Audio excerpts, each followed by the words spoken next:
I don't know, maybe they feel like they're telling the truth, maybe they are, but I feel like they're just kind of watering it down here, or downplaying other people or other countries, not viewing Syria as a devil country like the United States and Britain and them. So it goes on here and it says, through an interpreter, this Mocad sent to Venezuela on Tuesday that he also visited Nicaragua and Cuba. He said those governments had yet to confirm the itinerary. I don't see these states as being particularly pivotal or significant. It also says of the Latin trip, I would see this as a reflection that the regime in Damascus is feeling the heat and is trying to broaden support, which there could be some truth to. What's interesting to note, though, is that Chavez of Venezuela has gone even further than his neighbors to prop up Assad, sending at least 3 shipments of diesel oil to the Syrian government, which is straining under economic embargoes imposed, like sanctions, by the U.S. and EU. Says the aid could provide a real boost to the Assad government. Yeah, so you have to remember this is coming through this Anthony Skinner, Middle East, North Africa chief at the British Risk Analysis. So Chavez was a vocal supporter of the late Libyan leader Muammar Gaddafi and has cultivated ties to Iranian President Ahmadinejad, who has followed a similar itinerary while, says here, mustering Latin America solidarity. When the rest of the world is condemning human rights atrocities there, both Chavez and Bolivian President Evo Morales and even now Ecuadorian President Correa have no qualms about meeting with these people. So yeah, it's just really whitewashing. I mean, how about the human rights atrocities being carried out in the name of the Western countries that are then funding terrorists? They're funding terrorism, including Turkey, and what they're doing here. But mass graves and targeting blacks or Christians or whatever minority groups. So, but they don't want to mention that. They don't want to mention that Chavez just won majority vote. I mean, he had most real high voter turnout, and he does, I think, support his people the best that they can as far as governments go. You have Evo Morales, who's also in Bolivia, and according to people down there, they think that he is a better representative of the people, too. He comes from one of the tribes. What draws them together, they say, perhaps is this anti-America, or anti-empire is what they should say. This has nothing to do with the American people and voters. Anti-European, anti-Western bias. Basically, any Rothschild-owned or Zionist-occupied territory. It says, as for Chavez and his allies, there's really nothing they can gain from the relationship other than, me too against the U.S. So they kind of, again, downplay and watering it down. So, but he does have something to gain from it, possibly a more peaceful planet without a bunch of terrorists running around in the name of humanitarianism, killing people. And then those same people saying, people that don't want to be for this, oh, well, you're turning a blind eye to human rights abuses. So just pure hypocrisy. Venezuela's Chavez arrives in Cuba for treatment November 28th. So he's back in Cuba doing more cancer therapy. In May, he declared himself free of cancer, and it says there's no indication in his letter that the cancer has returned. So there's a good chance that this is weaponized. And you have McCain-Levy openly conspire against world peace, against the will of international community, in open defiance of their own contrived international law. American and French warmongers openly plot the destruction of Syria. This is a recent event held by the Neocon Foreign Policy Initiative, featured conversation with Senator McCain and self-proclaimed philosopher, this Bernard Henry Levy. Both men played a big role in promoting and arming, funding diplomatic recognition of terrorists in Libya, who have now overrun much of the country and committed wide-scale atrocities, and have left the U.S. ambassador, possibly a CIA head, dead, and a U.S. consulate burned to the ground. Despite this, they now openly seek to repeat their success in Syria. So there's the video up here, the consequences of inaction in Syria. This is the foreign policy. This is basically these globalists talking about how to take down a sovereign country.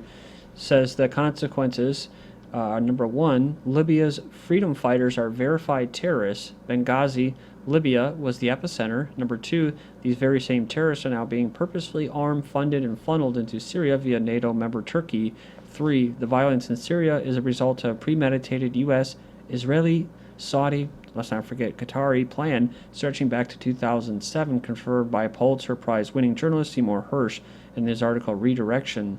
The current rebels in Syria are sectarian-driven, genocidal members of the Muslim Brotherhood and Al-Qaeda, already subjugating segments of the Syria's population, along with Turkish-Syrian border to medieval Saudi-inspired autocracy and barbarism. The so-called Syrian National Council is run by a Western big oil representative who openly admits he seeks to establish an Islamic state upon the ashes of secular Syria. And worst of all, McCain and Levy admit that the U.S., French, European, and even Turkish people reject wholly the notion of intervention in Syria, as well as the fact that the international community has, on numerous occasions, blocked attempts to approve the intervention or meddling in Syria's internal affairs. Yet both men and their interests they represent continue to conspire to push further the conflict at the cost of more lives and at the risk of unraveling regional stability. So for whatever it's worth, who really knows unless you're on the ground there, but Iran's deputy foreign minister says Syrian militants are breathing their last breath. This follows an article from the 25th, Stalemate in Syria. It says army short on loyalists, and I don't know if that's true, but it says rebels short on guns. The rebels are actually getting short on manpower too. They were trying to recruit defectors, trying to get people to defect from the government. The regime, and this article is kind of surprising to me, Jordan foils bid by militant group to smuggle arms into Syria. The article says Jordanian security forces have thwarted an attempt by a group of militants to smuggle weapons into neighboring Syria. It says militants load an anti-aircraft machine gun in an armored vehicle in the Syrian town. So yeah, it's they got some sophisticated weapons, and like I said, they're being resupplied over the Turkish border. Then we have Syrian newspaper names 142 dead foreign fighters. Syrian newspaper yesterday published the names of the 142 foreign fighters from 18 countries the regime said were killed alongside rebels in Syria's conflict. Remember that video I just showed yesterday, the day before, of the rebels basically threatening government soldiers that work for the government that they're going to start threatening their families. Well, they were threatening their families and releasing their names or stuff like that. It says here the list was sent to the United Nations Security Council by the Syrian government last month, including Arab, North Africans, Central Africans, South Asian terrorists, given the date and place of their death. Quote, most are jihadists who belong to Al-Qaeda's network or who joined in after arriving in Syria. Among the people named were 47 Saudis, 24 Libyans, 10 Tunisians, 9 Egyptians, 6 Qataris, 5 Lebanese. It also listed 11 Afghans, 5 Turks, 3 Chechens, and a partridge in a pear tree, I guess. Free Syrian Terrorist Army creates their own police force. So we already pretty much covered this, but they have their own police force now, and now I guess they have their own network of spies too. NATO surveying a possible missile site in Turkey. We heard about this no-fly zone possibly being imposed. Now they're scoping out spots. Last week, Turkey asked its NATO partners to deploy the surface-to-air Patriot missiles to protect its border with Syria. So the number of batteries, as well as the number of foreign troops needed to operate them, will be decided after the visiting team reports back to the Western Military Alliance. On the 21st, NATO Secretary Rasmussen said the alliance would consider the Turkish request without delay. U.S. is weighing bolder effort to intervene in Syria's conflict. In other words, they're going to give them a bunch of cash, possibly direct them, funnel weapons directly to them. So it's basically saying that no real decisions have been made how they're going to. The Obama regime must continue to do what his masters say at the Brookings Institute and follow the plan of regime change. So besides the surface-to-air missiles we were just talking about on the Turkish-Syrian border, it says here they're protecting them from Syrian missiles that could carry chemical weapons. Remember, chemical weapons in Hezbollah. Remember that. That's what it's going to come down to eventually, probably. Hezbollah and chemical weapons that probably don't exist or not being used. And if they are being used, they're probably being used or they have justification for their use. Remember, they don't even have to move them, the government. All they have to do is move them, or they don't even have to use them or fire them. All they have to do is move them from the terrorists so they get out of their hands. Or if the terrorists, the rebels, the Western-backed rebels, they get in their hands, well, then that's justification for them to basically send almost 40,000 troops. That's what I've covered before. The Pentagon's actually drawn up plans. It would take about 40,000 troops to secure the chemical weapons. Western-backed terrorists in Syria are slaughtering Christians in a bombing, the latest bombing. Al-Qaeda terrorist-backed, armed and funded, and diplomatically recognized by the West have detonated 2 car bombs in Christian Druze quarters in Damascus, killing dozens. Syrian hospital officials say the twin car bombs have killed at least 20 people that are mostly loyal to President Assad. But it says immediately after the explosions, as the casualty figures began trickling in, the AP, Associated Press, owned by the Rothschilds banking cartel family, attempted to spin and downplay the act of the terrorism, claiming in a report twin car bombs killed 20 in Syria. It goes on and says these egregious acts of terrorism aimed at Syria's civilian population by claiming those targeted were mostly loyal to President Assad has been a favorite tactic of the AP, BBC, CNN, Fox News, and others.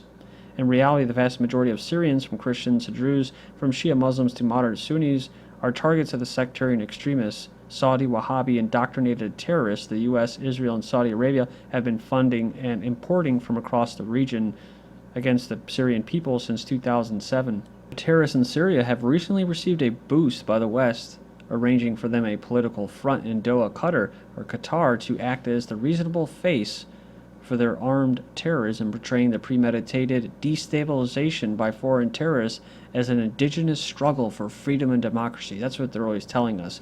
Oh, it's peaceful, right?